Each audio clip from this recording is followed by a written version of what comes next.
We'll begin. So hi everyone, good evening. Thank you for coming out on this gorgeous day.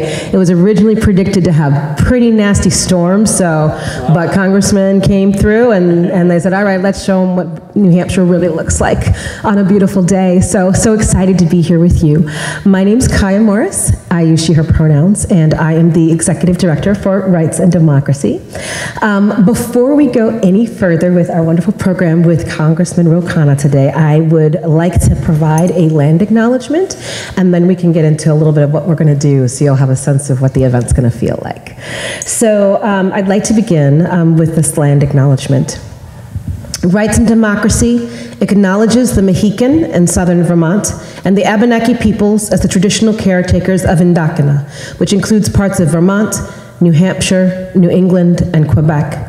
As guests on the unceded territory of the Mohican and the Abenaki peoples, we honor their ancestors, elders, and relations past, present, and emerging. We also acknowledge that our nation has benefited from the uncompensated and exploited labor represented in the legacy of slavery and the present-day reality of migrant farm workers. So we're very fortunate to have this opportunity to be here, and I want to extend a little bit of the land acknowledgement as some of the wonderful guides like Beverly Little Thunder and others have taught me to use the land acknowledgement as a chance to recognize the exact place in which we are, and recognizing both the beautiful green of the beauty that's happening, but then the dangers that we had earlier this season with the gypsy moths threatening to take away all of the beautiful foliage and set us back months into what we need for a necessary ecosystem to thrive. We're here on lands that are not only unceded, but are not that far from where we've seen nuclear power plants and coal plants and other means of extractive industries that have threatened the entire ecosystem, including all living beings, including humans, in this space, and how delicate and precious it is. But we are fortunate to have the sun, unseasonably warm, little August weather in June, but we know that's a part of the global warming that we're all trying to combat at this time. So thank you for joining me for the land acknowledgement and recognizing where we are today and the work we have as stewards for that land. So I am so excited to be joined here by Congressman Ro Khanna, who is joining us here and has been in long partnership with Rights and Democracy as an organization for many years. When I first came on to Rights and Democracy, I had the pleasure of being on a discussion with the Congressman as we were talking about and launching our big, bold climate initiatives, which we know are also based on multi-faceted crises, overlapping crises. So anything we talk about in the environmental sphere has economic implications, and we know about the economic crisis that we're all suffering under. It has everything to do with how we are dealing with systemic racism and its role that it's played in both displacing Indigenous persons, the exploited labor that's used to continue to fuel our extractive industries, and in so many other ways. And we also can see where it also impacts our schools, it impacts our homes, our communities, every single component of our lives. So it was so exciting to be a part of that conversation with Congressman when he was just so excited to help support Rights and Democracy as an organization in stepping to that forefront. So for those who don't know, Rights and Democracy is a now 6-year-old organization that is by state. We cover both Vermont and New Hampshire, and we are a nonprofit organization that's focused on grassroots power and building grassroots power to win the issue fights that are of importance to us. So we're out knocking doors, talking to your neighbors, having close conversations with people in community, as well as doing work to try to get our champions in office so those decision-making places are seated with the voices of those most impacted. So that is why it is just such a pleasure to have this conversation with the Congressman today, as we're going to talk about the real misnomers and the opportunities and the calls to action to address our economic crisis in some really innovative ways. So we're going to start with some questions that we have to talk about Congressman Khanna's book, Dignity in the Digital Age. If you do not have it, you can find it many places, as well on audiobooks. I suggest you give it a listen and a read. We're going to talk about the book. We're going to talk about some issues that are both important to New Hampshire future and the nation. And we will have an opportunity, we'll have a few folks that may have some questions if you'd like to be able to share them depending on the time and where we're at. So I want to thank you, and I'd love to say welcome. Thank you, Kiah. Thank you very much. Let's give Kiah a round of applause.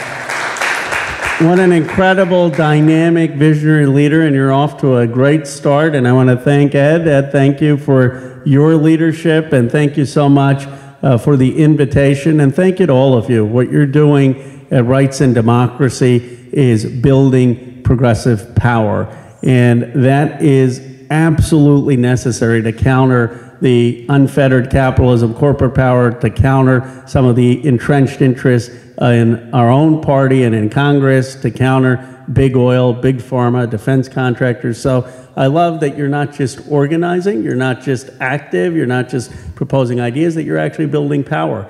And we on our progressive side shouldn't be afraid of that term. That's what we need to do to help return to the values for the people. So thank you for inviting me, really honored.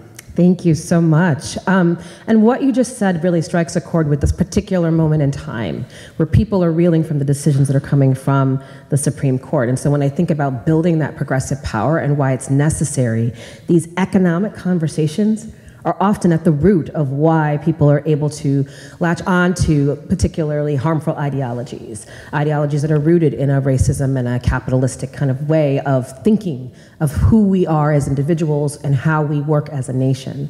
So I'm excited to get into some critical conversations on that. Absolutely. I mean, I think we have a court that has a crisis of legitimacy, much like we had courts in other times in our history. Lincoln had to deal with a court, the Dred Scott Court, that had a crisis of legitimacy. The Plessy versus Ferguson Court had a crisis of legitimacy. You now have a court that wants to control women. That's what this is about. This is not about life or an ideology. This is about control. And you have 6 unelected people who are totally out of touch with modern life in American society. I've called for retroactive term limits so that we can get some fundamental court change, and then we can discuss other ideas, and we got to get rid of the filibuster, and we've got to codify Roe versus Wade. But the only thing that beat the previous times the court has been illegitimate is mobilized citizen power. And ultimately, it's we the people that get to decide on rights, not the Supreme Court. I don't want to belabor the point, but you know, they say the Supreme Court is a check on majoritarian impulse, which is correct, but that doesn't mean that the Supreme Court can be out to lunch and totally disconnected from American culture and American life. Thank you. And well, the thing about the Supreme Court is we're going to talk about what happens locally, where we start to see these divisions being sown, as well as the rhetoric that goes around who we are and how we consider personhood and citizenry. But it began on a local level. It began because there were people in Rust Belt areas, in places where industry is missing, where they've seen that rural communities have not been supported. And it made it very easy to get behind those in power who created a whole pathway for exactly where we are today. So that is, in many ways, for me, why your conversation is so critical right now as well, because we missed that. We missed that opportunity to unify as a country. I couldn't agree more, Kiah. And I do want to also just thank Stonewall Farm for hosting us, and Shannon Jackson for helping. And I have to share that my last memory of being here was Bernie Sanders standing with thousands of people in a packed room, and I thought, wow, the progressive revolution really has begun, and it has begun, yes. And we shouldn't underestimate what we achieved. But I think to your point, look, there was a lot to the rise of the right wing, and some of it has to do pure explicit xenophobia and racism and misogyny, but there was also an element to it where we presided as a country over the deindustrialization of so much of this country. Because of corporate greed, we said it didn't matter. Let the jobs go offshore, let millions of jobs go offshore. Industry was decimated. As my district in Silicon Valley has made $10 trillion, other places have been left totally behind. The middle class in this country has lost 25% of its wealth since 1985. You know what the bottom 50% in this country, how much wealth they own? Any guess? 2%? 2%. 72% in the top 10%. The racial wealth gap in this country is increasing, not decreasing. And that's because you can't tackle the racial wealth gap if you don't tackle the racial wealth generation gap. Mm-hmm. And this was both parties. Mm-hmm. This was leadership on both sides that said production doesn't matter. Making things doesn't matter. And then when the jobs went offshore, we said, go move. People don't want to move. Some people do. I moved from Bucks County to Silicon Valley, fine. But a lot of people want to stay in their hometown. They want to build in their hometown. And so part of our mission, part of what I've been doing, part of the book, is about going to communities. I've been in Jackson State in Mississippi. I've been to Claflin in South Carolina. I've been to in Illinois, Galesburg, where the Maytag factory left, saying, what are we going to do to revitalize these places? And in my case, because I come from technology, we've been trying to create some of the partnerships where these tech companies are partnering with HBCUs, community colleges in Manchester, paying a $5,000 stipend, 18-month course, getting a $65,000 job. But it doesn't just have to be that. We could be making the new battery factories, the clean steel.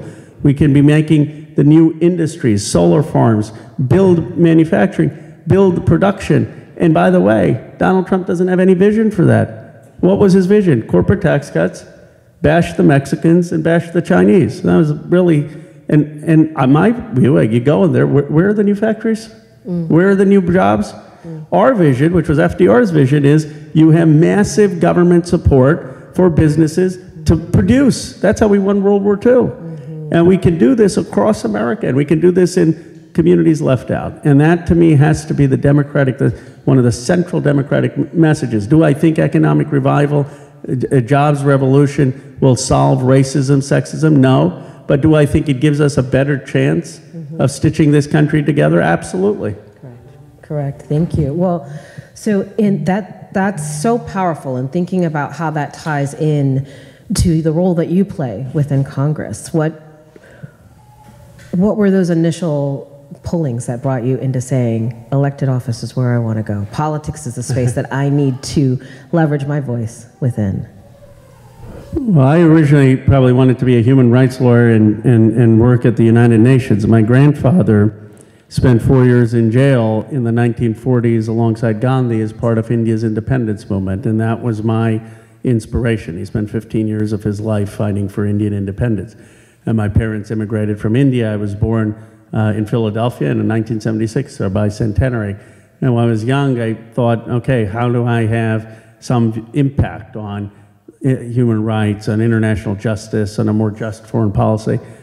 But what really brought me into politics is I was moved out to Silicon Valley, and the congressman there had voted for the Iraq War and had voted for the Patriot Act. And I was 27 years old, and at that time, you may not remember this, but basically any South Asian male, you had advanced security screening every time you went through the airports. And so I said, this is crazy. In the Bay Area, a Democratic member of Congress is for the war in Iraq. And, you know, Tom Lantos ended up becoming someone who became a mentor. He was the only Holocaust survivor at the time in Congress. And people said, Ro, if you run against him, you're destroying your career before it begins. And I ran in 2003 as one of the first, I think the first anti-war Iraq war primaries in the country, and for repealing the Patriot Act. I got killed. I got 19% of the vote.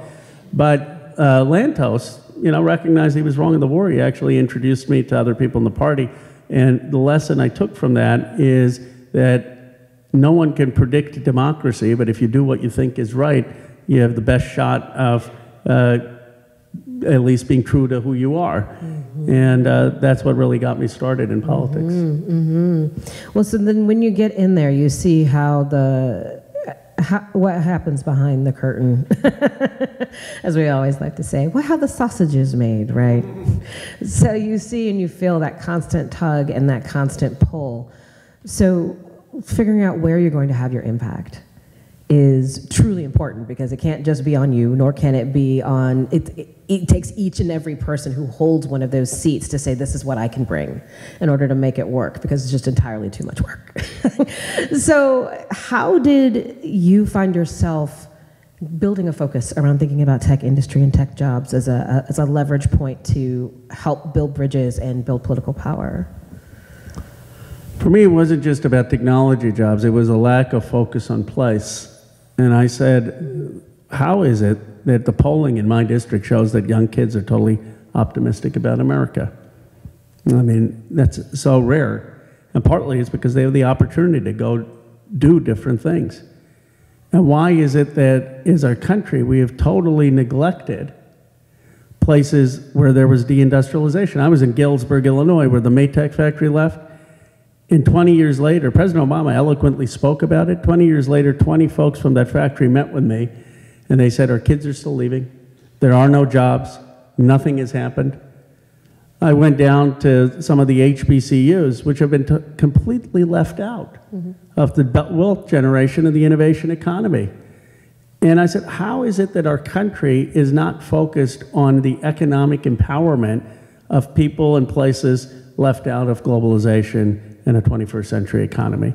And so my focus was two things. One, how do we bring production back to this country? And that, in my view, requires government, because there is no way we can have the capital expenditure to just leave it to the private sector. Right. And we should have been taxing companies. It's one thing to move production offshore to sell offshore, but we should have had a tax if you're moving production offshore to sell back into the United States. We didn't. That led to a lot of deindustrialization, and then we added insult to injury by not creating any economic new production there, new economic activity there. And then in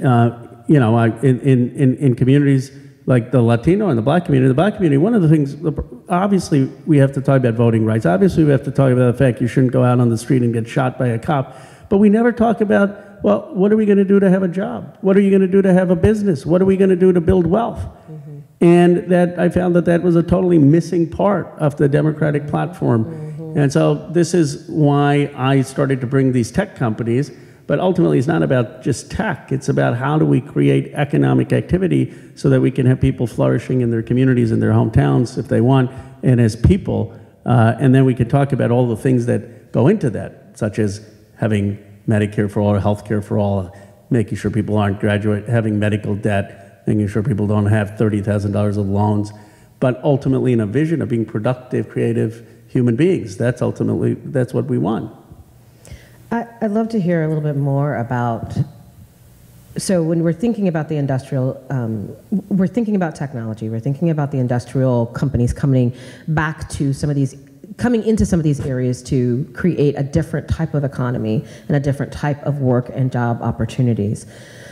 We don't automatically assume that the skills and the expertise are in rural areas, are in places that are not centered within urban settings. What have you found from your work with regards to these communities coming back into themselves and people seeing and feeling themselves as saying, yes, I believe I can still have part of this American dream, it just looks different than it did before? That's a great question. First of all, we have to overcome the myth that these are somehow all coding jobs and software engineering jobs. A lot of these are manufacturing jobs. They are retail jobs. They are agriculture jobs, but they require some competency of technology. And in the 90s, maybe they required advanced coding and college degrees. But now, when there are 25 million of these digital jobs in all sectors, you can have a 9-month credential, a 12-month credential, and do them. And so one of the things I talk about in the book with Alex Hughes is he's working for a manufacturer making refrigerators, but he had a credential to getting the electronic technology because these refrigerators have a sensor on them, and that's what he's doing. But he can relate to that because his father and grandfather made stuff. And so instead of describing it as, oh, this is some techie job, you can describe this as this is a manufacturing job. A car is just a computer on wheels. What are those jobs going to look like? Retail, you have to have some technology proficiency. And so part of this can be done in rural communities if you have the community colleges or land-grant universities or HBCUs working with the industry to give the credential and then to hire people. And if we expand our sense of where talent is, but these networks have been closed. I was working with Claflin, which is an HBCU down in South Carolina. They kept sending 4.0 students to this tech company, and they kept rejecting them. And then they realized that these students hadn't done a, quote, whiteboard interview, which is just a form of interviewing where people go on the whiteboard and ask questions and go back and forth. But it was a cultural barrier because the tech company didn't realize that folks hadn't been exposed, and the students didn't know that this existed. And they don't have a network, whereas a lot of the folks who are getting funded have a network. I used to teach economics at Stanford, and I used to joke my students had funding before they had an idea. But you could have, I mean, that's true.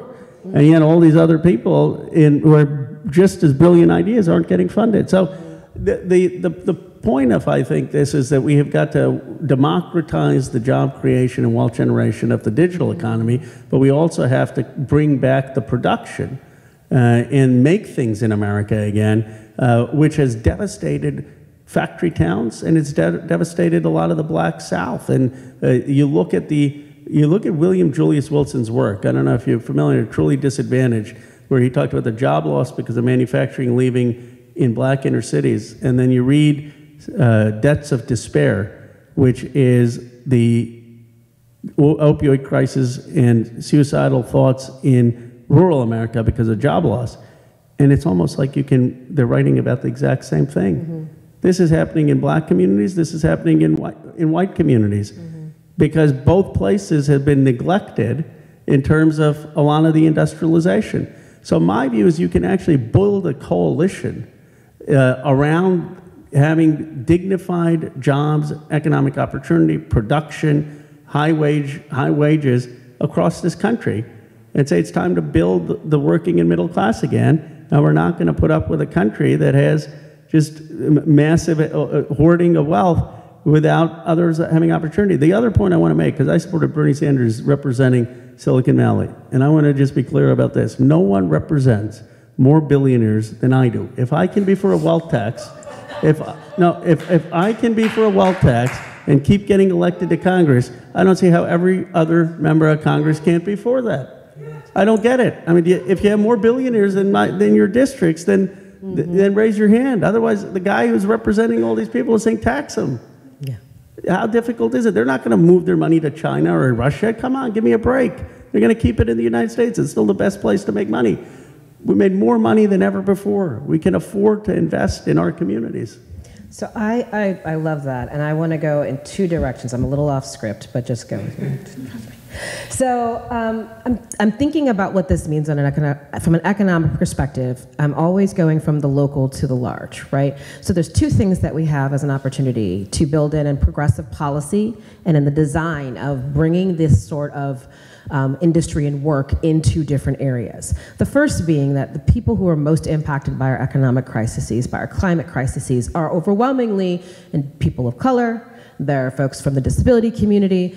We definitely know that there's that economic, the wealth gap that we keep speaking about that's there. How do we create mechanisms that ensure those individuals will get the first crack, not just at the jobs, but at the opportunities? So if I'm saying we're building a solar plant here, how do we ensure that it's BIPOC folks that are the ones that get to do the trainings? They're the ones that get to be the trainers that are making the wealth to create this new workforce. How do we ensure that even as installation companies, folks who are using cooperative economic models, that gets down to the smaller level and still also addresses that people have an American dream of individualism, but it's still often based in a desire, not always to just be a worker, because our people get pushed out of the workforce, but also to have the ability to create economic freedom for themselves. So I'd love to hear your thoughts on, if we're thinking about the big picture, fine, we get the company here.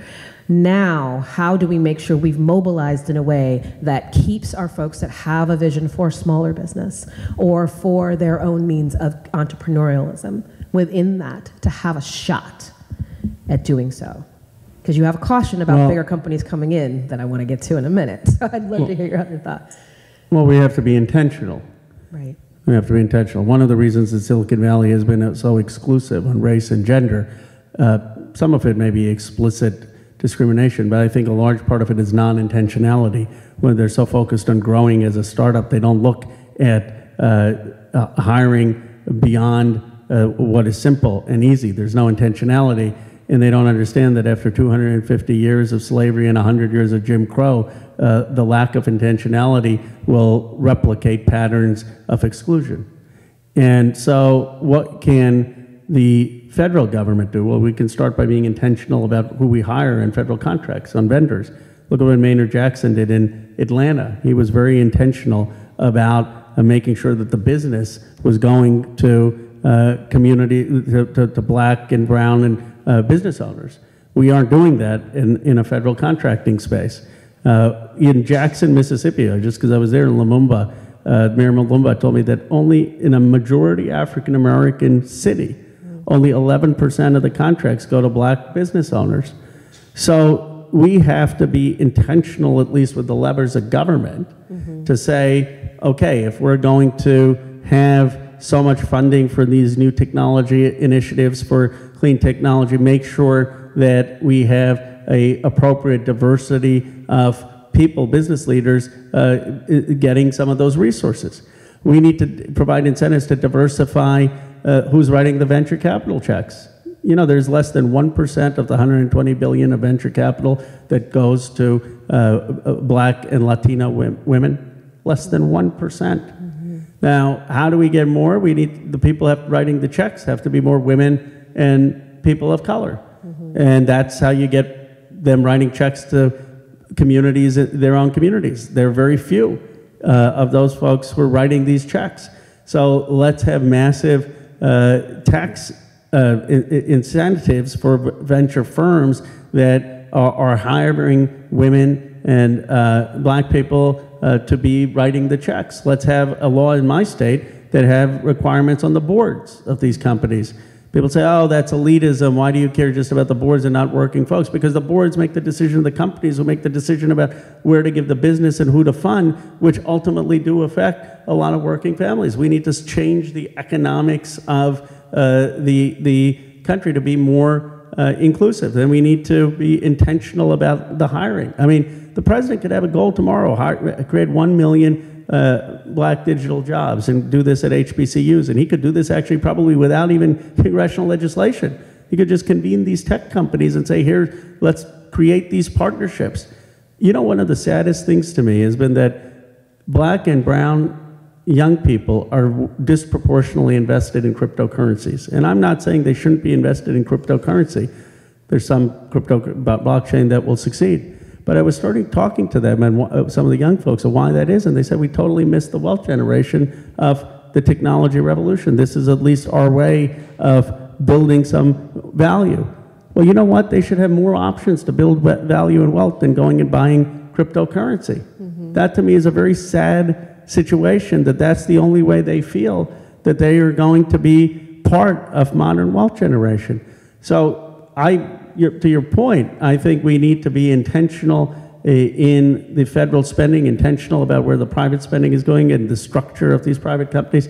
And one more point, I have a bill, an innovation bill, that would fund massive new innovation across America. It's leading to Intel investing in Columbus to create new semiconductor manufacturing.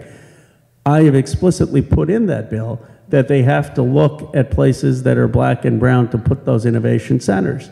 You can't just expect those centers to be in Silicon Valley and expect the hiring to work. You have to have them in some of the Black South. You have to have them in other parts of the country. So yes, we have to look at things from a perspective of class, but we also have to look at things from a perspective of race, because just talking about class does not overcome the 350 years of racial exclusion in this country. And my experience in Silicon Valley shows that that's the case. I agree with you definitely on that, and that's a really important point to consider.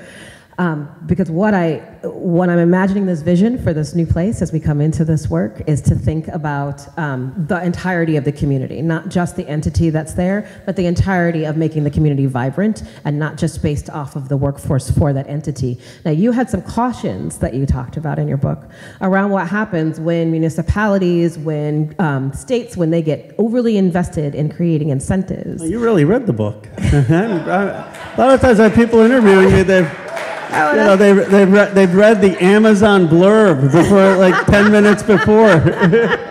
Well, this is what you're articulating is something that many have felt. I lived in Seattle for a number of years, and I remember when the dot-com bubble was about to hit. I got out right before then, was able to sell off my pieces before I lost it all. But it was once more this joke that they used to have a billboard in Seattle that says, well, the last person to leave Seattle, yes. Please turn out the lights. Yeah. Right? Because what would happen again and again, we saw this with Boeing and what they did in Chicago. We've seen this happen with many of these large firms where they come into the communities, they promise they give the promise of economic growth, job growth, all these pieces, but then don't follow through and then bail.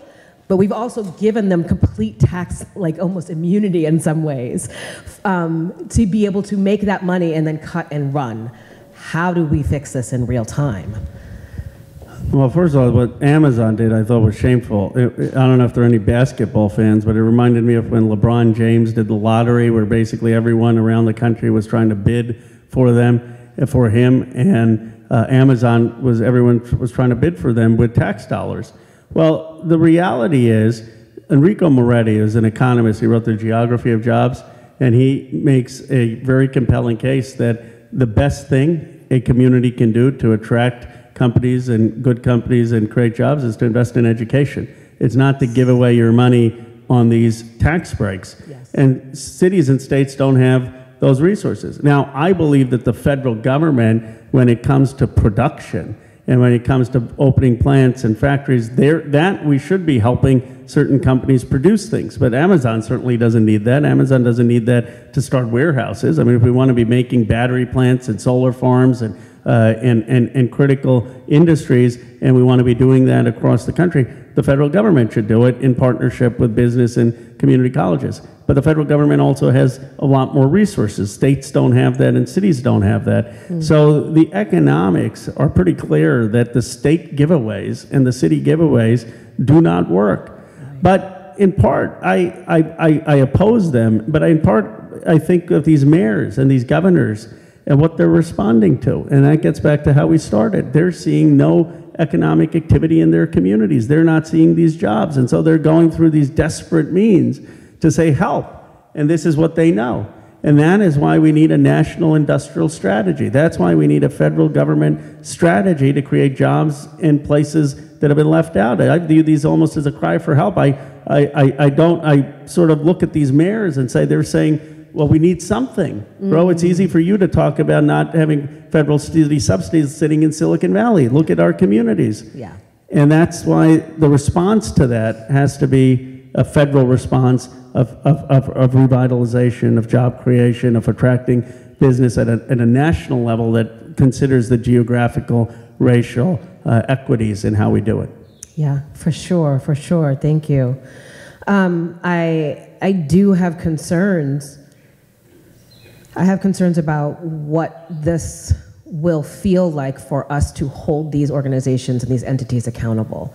I think the previous point that you made around like how are we looking at the distribution of opportunities, right? So it's not just that that in itself becomes an extractive industry, because then when it's gone, the devastation is major. And we also know that we've been dealing with pollution and things like that have happened from our industrial sector. And so people said, well, yeah, it's okay for me to work in the radioactive facility because I'm making a ton of money. So these are the things that we need to check and continue to hold as important while we're thinking about this growth. That also, so even if it brings the jobs and the opportunities, what we feel here, and I'm sure you've seen it in other places, is this dogged determination that we're doing it on our own. And it's not a NIMBY as much as it's a resistance to anything that changes the character of our communities, of these communities here in New Hampshire, of the communities here in Vermont and in New England, that have always had a certain quality to them. And this industrial boom brings in a whole lot of folks that bring resistance. So it becomes I feel like it becomes a split, again, economically and racially, to say, for these communities, well, you want the money, but you don't really want the people, do you? Right?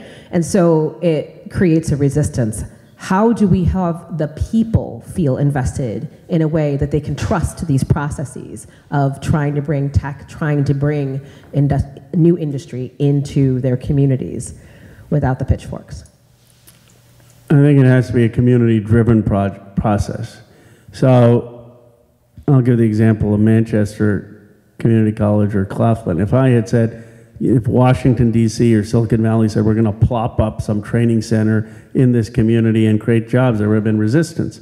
But if it comes from the community itself, the local community college, the local mayor, and they are understanding of what the community wants. So they may say, okay, we want this, but we don't want too much. We want to make sure we have affordable housing, because if you have, one of the big problems in my district is we didn't have enough affordable housing.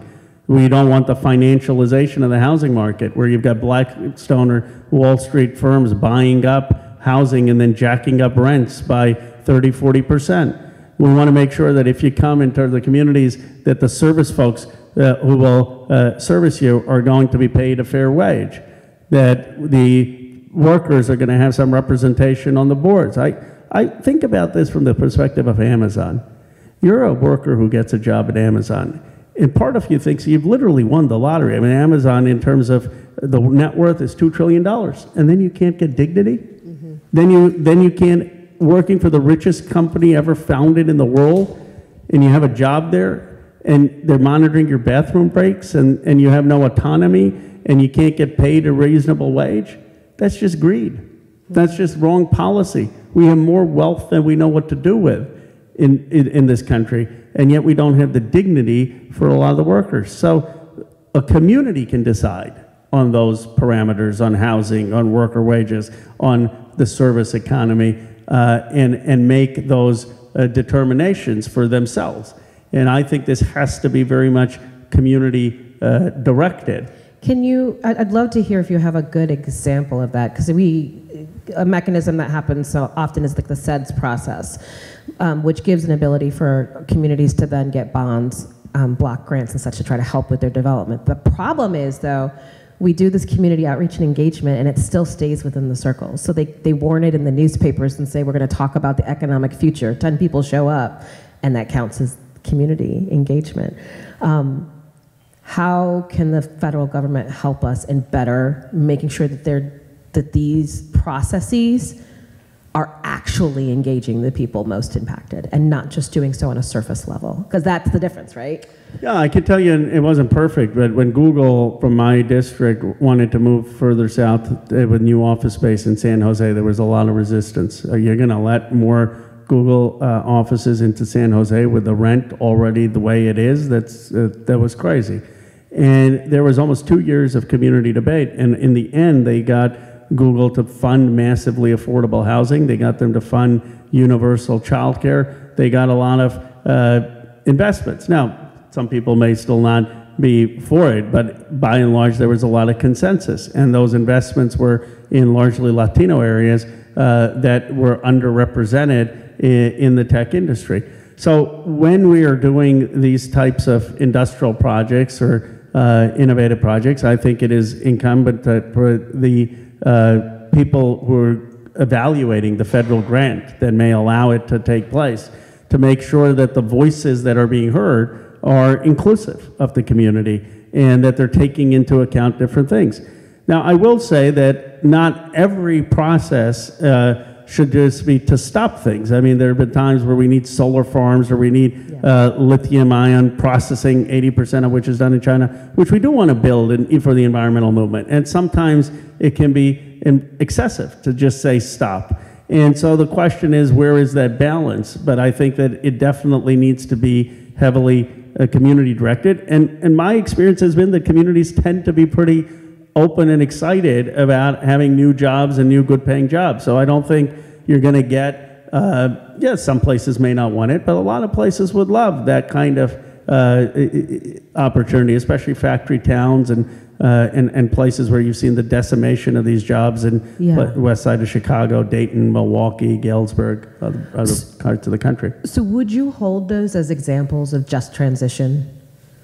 Like, that's a principle that we speak about a lot, thinking about what that means, going from extractive industries into green economy, going from going from downturn to helping people transition. Would you say that would be an example, or do you have an example that you were like, that was a good one? I get the philosophy behind just transition. I don't love the term, and the reason I don't love it is because you're telling someone basically you're going to have to do something else that may not be quite as good, and we're going to compensate you. I'd rather inspire people. I'd rather say you're building the next lithium-ion processing in America is going to bring more prosperity to these communities and your kids than you've ever seen before. Building the new batteries, building the new semiconductors, building the new industries is going to revitalize these towns. So it becomes not, oh, you're giving something up and we're going to compensate you, but you're going to have all of this new opportunity, and your kids are going to have new opportunities, and it's going to bring more prosperity, and it's going to excite people. Mm-hmm. Just transitions is sort of seems to be the speaking of language of,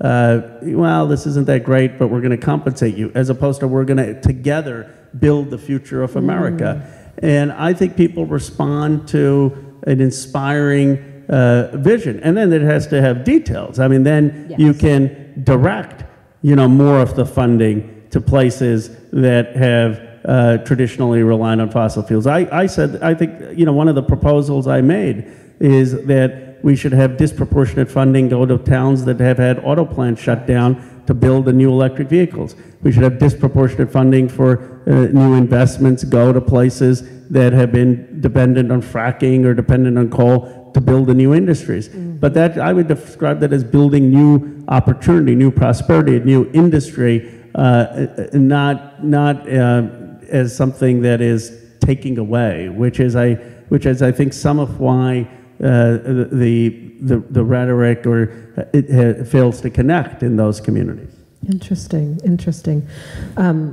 I want to give us a chance to allow for some folks from the audience to give some questions, if we may. Did anyone have any questions they wanted to share? Use the mic. I think there's a mic here. Just talk. Okay. There's also somebody in the chat. Oh, yeah. Okay, my name is Doug Hoekesdottir. I'm originally from Iceland, but but I work for Rights and Democracy and Field Manager in New Hampshire. Thank you. So I was thinking about what you were saying, like intentionality and then giving people hope. And I wanted to say that, we did that in Iceland, and now we have, the strongest parliament of women, because it was intentional. It didn't just happen, But then I was also going to ask you about the production of, like you were talking about electrical vehicles, creating all the batteries. And I've heard that a lot of people feel like, that's not for them. Why should we be the ones who are creating this when we can't even afford to buy an electric vehicle? So how can you combine this, like creating hope for people, like we're creating all these jobs and we're creating all these electrical vehicles, but is it for us too? That's a great point, and that was Henry Ford's great insight, that we needed to mass produce to be able to have people afford them. And I think that we have to have a massive investment in battery technology, in lithium-ion processing, and other industries that go into the electric vehicles to first bring the price down of these cars, because you can't, even the cheapest car is right now about $35,000, and that's out of reach for most Americans. And then we have to figure out, how do we lower the price?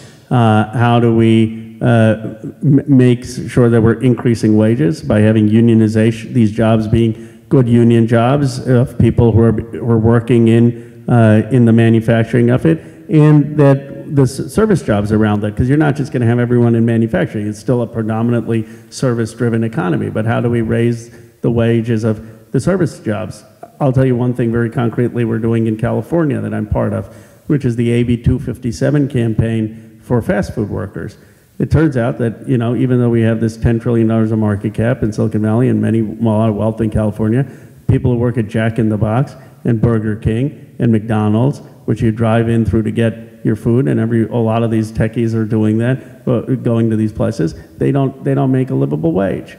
They don't have predictable hours. They're being told, okay, if you can't work 7 to midnight, then in 5 days a week, then you're going to not have a job, and it's technically a 40-hour week, but they're not predictable hours. Well, that is just wrong. So we're creating a state council that would give workers the power to both set wages, set predictable hours and benefits.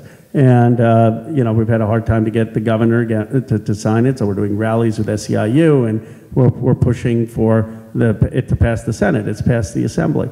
So I would argue both that we need massive investment to bring costs down and improve the production, but then we also need to increase the wages of the working and middle class. And that way they would be able to afford some of the new technologies that we need. A question from online. CBP found a large container with the bodies of 50 dead immigrants in San Antonio, Texas. Yet our borders are closed, making migrants take drastic decisions, life or death decisions for a better future. How can we reform our immigration system? Where do we start? And that's from Sebastian Fuentes. Well, we start by repealing Title 42. I mean, Title 42 right now. And we shouldn't hem or haw about it. Part of the problem is when we talk about immigration, we're so mealy-mouthed about it. And when they talk about the immigration, they start with strength. You know, we should start with the fact that immigrants enrich America, not just immigrants or software engineers, immigrants who come to this country to work in agriculture, to work in hospitality, to start small businesses. We should be grateful that people want to come to America and not go to other parts of the world. That's something that is what makes us a country that is open to the heritages of people from different parts of the world. And we should not be afraid of making that point. And we should be clear on what the repeal of Title 42 means. It doesn't mean everyone gets to come. It doesn't mean that the nation doesn't have borders. It means that there's a process of asylum that people should seek. And if that process is broken, then have more people, we fund the administrative law judges, fund the people who are going to process the asylum. But to say that our country is not going to take asylum seekers, which is what Title 42 is, on a excuse of COVID, is violating the fundamental principles of this country as a place that seeks to be open to people fleeing from persecution and seeking a place of refuge. And so I think that is an argument that we need to be making louder and clearly in this country. And I know Rights and Democracy is doing it, and I know you're doing it with your own delegation, which I appreciate. And I've had those conversations with some of them. You know, so I think this is a place where you can make a difference. Thank you. So I want to talk about, like, when you say revitalizing American communities, and you mentioned lithium-ion battery facilities, I think of the black and brown people in Africa and all of Southeast Asia, where those parts are made, where they're mined, where like the materials are mined from. How do we as America make sure that we're not incentivizing the practice of mining as it stands today and revitalizing that industry and making sure that when we do change our economy, it's just for all people, not just here in the country, but globally? Thank you. It's a good question. I wouldn't do the mining in the United States, much of the mining. I don't think we have to. And most of the mining, I think, is in Australia and in some countries in Africa. But I think the processing of the material, which is 80% done in China, can be done in the United States in ways that are environmentally much more friendly. The mining is a much more difficult issue because that legitimately has a lot of environmental concerns. And I'm reluctant to say, let's start mining this in the United States. Processing can be done in a way that isn't nearly as challenging for the mining. But the question of how do we balance, I think, is a very important question. And I guess my view is that you need an economic foundation of prosperity and jobs in a country first to build a multiracial, multi-ethnic democracy. That if we don't have that economic foundation in this country, we're not going to succeed in the project of bringing our country together. And I think that's evident by the politics that we've seen of the rise of right-wing authoritarianism in the last 10 years. And so as a prerequisite to a country, we have to have an economic foundation.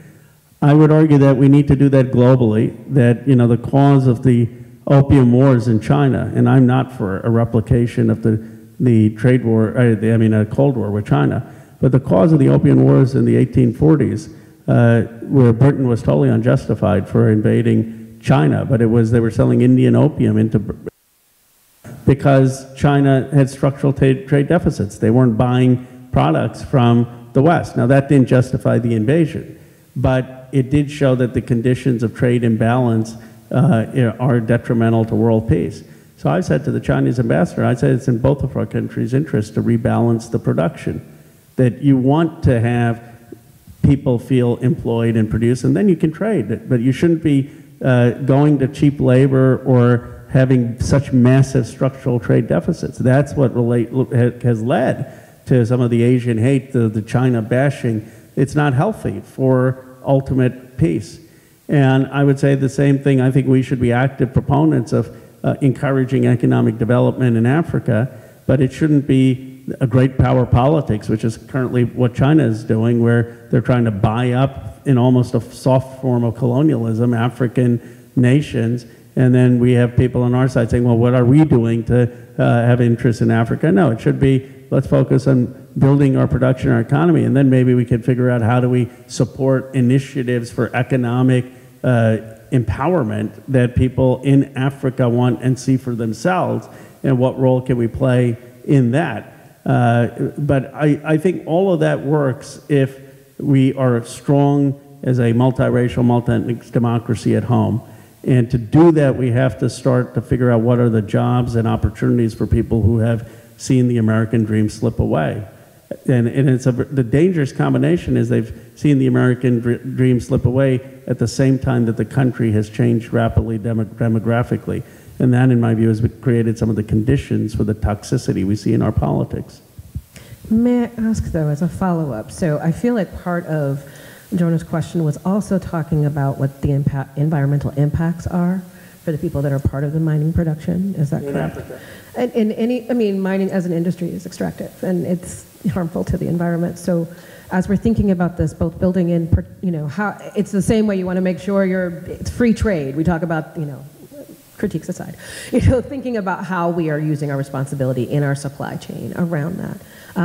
Are there incentives or proposals around how we better help support our global partners in that, and how we also are building technology that might move us away from needing to do that mining to begin with, things you might be seeing there? Yeah, no, I think, look, the lithium-ion mining, which is still environmentally challenging, is much better than some of the fossil fuel extraction. But I don't know, it's hard to imagine how do we not need lithium-ion. I suppose, we could come up with technology that would do that, but we don't have that technology now.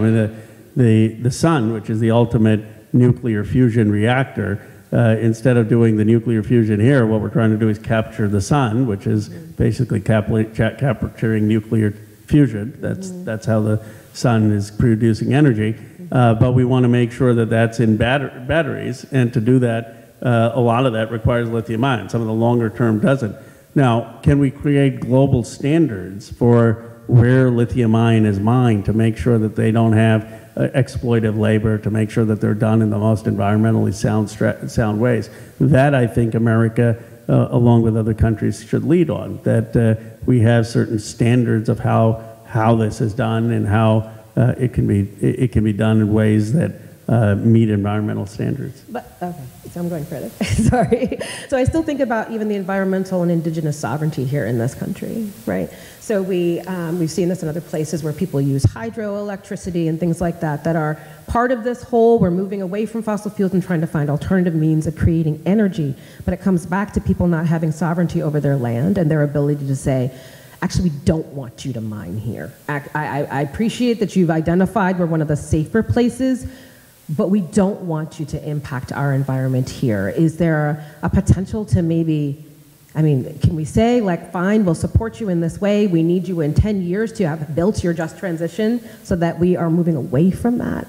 I would struggle if I was to speak with some of the water protectors to say, well, but we have to, because they need it. When they're saying literally here in New Hampshire and in Vermont, no, stop. Like, just stop, because there are so many other environmental impacts that this has, and as the sovereign people, we feel we should have a say in that. So I'm curious on how we balance that. I know it's complex. Yeah, well, I think we do have to give them a say, and that's what the NEPA law does. It currently gives them a say on the environmental impacts of these projects. But the question is, in the mining, I would not, recommend in the United States, because I think that would run into a lot of environmental concerns. The processing, I don't think in terms of plants you could do that in places that doesn't impact community. I mean, I think that's not quite as negative for the environment in terms of the industrial processing. Now, the hydropower, I mean, that's a challenge. I mean, we have that hydro plant from Canada that is supposed to come all the way down to Massachusetts, and it would create and generate alternative energy, but there's been a lot of opposition to it. Correct. I don't know all the details of that, but that's something I don't think you can just ride roughshod over communities that may have environmental concerns. I think you have to build consensus for those projects, and then. What if they say no?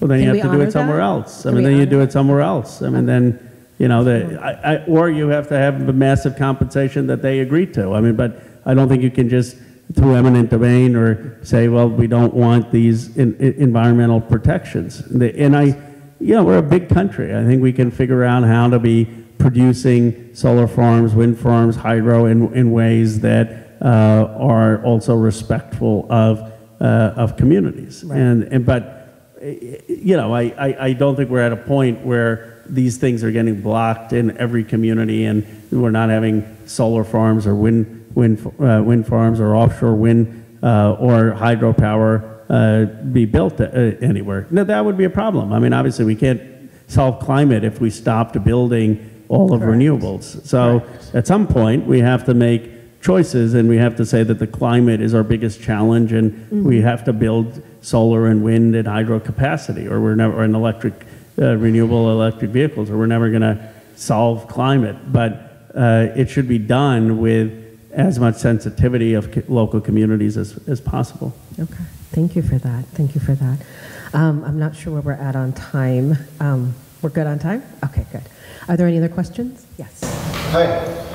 First of all, I want to thank you for speaking out in favor of immigration and against Title 42. Not all Democrats around here do that, and it's important that some do, so thank you.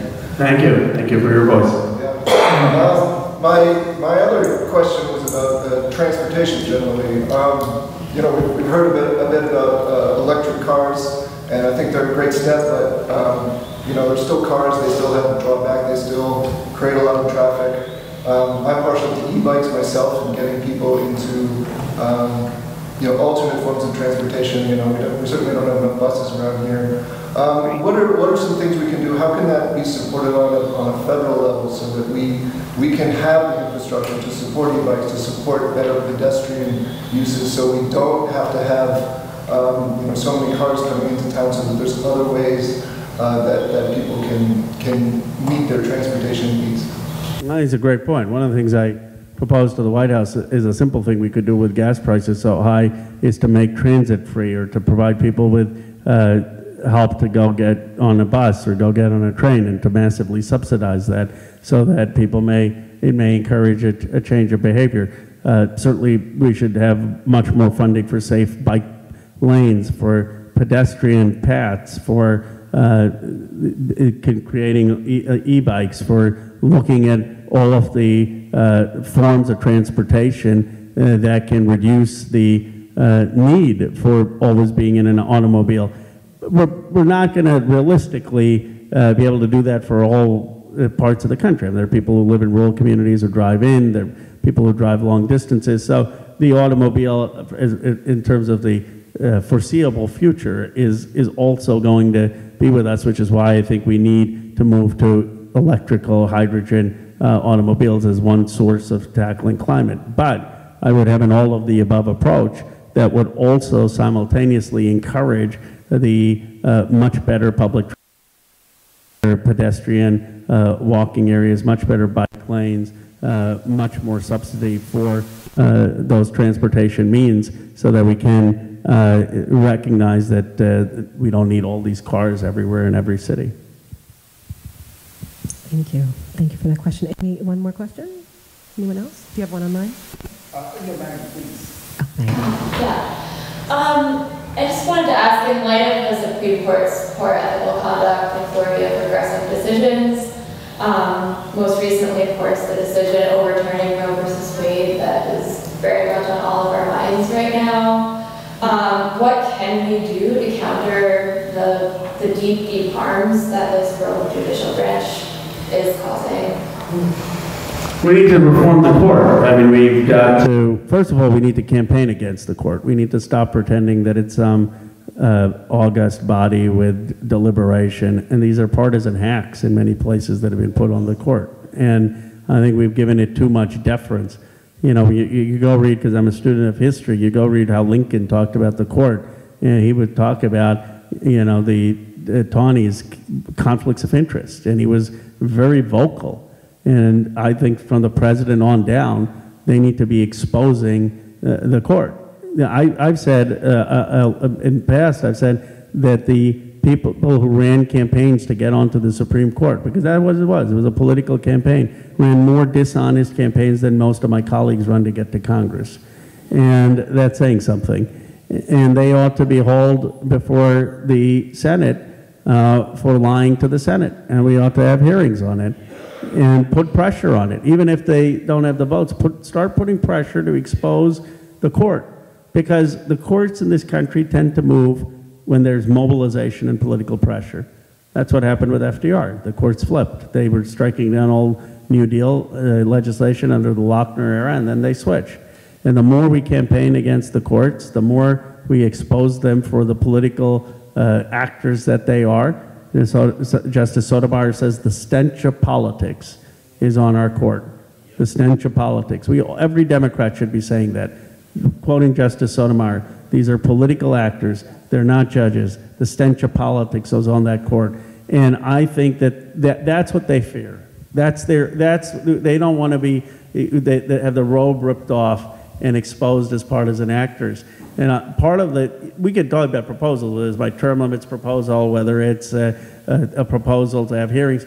But part of it is I don't think we're going strong enough rhetorically against the court. Actually, I think Elizabeth Warren has been one of the strongest voices since the decision in making that point, that there is a legitimacy crisis. Now, she has the advantage of being a Harvard law professor and really understanding the jurisprudence, and a brilliant thinker. But we need, you know, I think if the Democratic Party could get on that message, that will put the type of pressure. And I think it's what grassroots Democrats across the country want. They want some fight in standing up for the gross injustice that has taken place.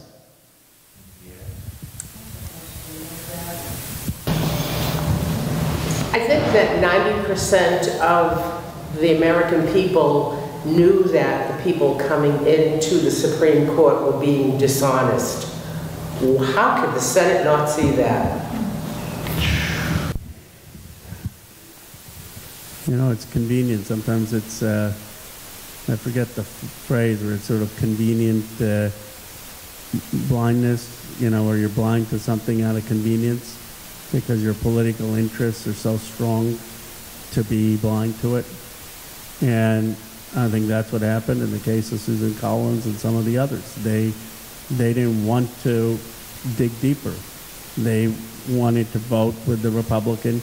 And this is where not exposing the court as political actors, as providing too much deference to it, has done us a disservice. Because if we just treat it like it's the Congress or the Senate and make it or the presidency, that these aren't some exalted, deliberative human beings. It's unfortunate because they're supposed to be. There are times in our country's history where they have been. I'm not saying the Supreme Court was an illegitimate entity. I'm saying right now this particular court has lost legitimacy. Now maybe we can reform it and have other people, and that doesn't mean the decisions always have to go the way I want them to go, but they can't be decisions that are fundamentally unjust, that are fundamentally taking away rights. This is a tarnished court, and that is what we have to be much more vocal about and much clearer about. I have tremendous admiration for Vice President Gore, but we've got to stop the speech he gave after the concession. Maybe it was appropriate then, it's not appropriate now. This is not a court that is a court that ought to be seen as anything other than political actors. And that is, I think, something we all can do as Americans. And when we do that, we will win, because the mobilized American public ultimately has won, both in terms of post Dred Scott and post Plessy and in the civil rights. It's often a long fight, but the immobilized American public cannot be stopped. And that, I think, is why when people say they're disappointed about Sanders' loss or the progressive loss and the frustrations, I say we have to keep going, because we've made a tremendous amount of progress. Tremendous amount of progress. We're sort of, as Nelson Mandela says, it always seems impossible until it's done. And we're closer than we realize, but we just have to keep fighting. Thank you. Well, I want to thank Congressman Ro Khanna Thank you. Much. This is great. Thank you so much.